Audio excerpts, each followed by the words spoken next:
களிப்பட்டி market வீதியில் தான் நாங்கள் இருக்கிறோங்க. ரொம்ப ரோடு ரொம்ப மோசமாக இருந்துச்சு, குண்டும் குழியுமாக இருந்துச்சு. நாங்கள் சிவபாலன் சார்கிட்ட ஒரு கோரிக்கை மாதிரி சொல்லியிருந்தோம். அவர் அப்போவே உடனே எங்களுக்கு இந்த ரோடு போட்டுங்க கொடுத்துட்டாருங்க. இப்போ நடக்கிறதுக்கு ரொம்ப நல்லா இருக்குது. வண்டி வாகனமெல்லாம் போகிறதுக்கு எந்த சிரமம் இல்லாமல் நல்லா இருக்குதுங்க. அவர்கிட்ட எது சொன்னாலும் பொதுமக்களுக்கு அவர் எல்லாம் செஞ்சு தராருங்க.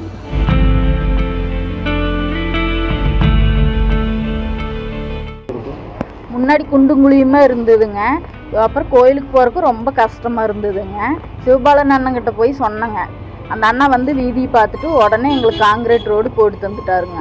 கோயிலுக்கும் அப்படி தாங்க, சீட்டு இல்லைன்னு சொன்னால் உடனே கலர் சீட்டு போட்டு கொடுத்துட்டாருங்க. சிவபாலன் அண்ணாவுக்கு ரொம்ப நன்றிங்க.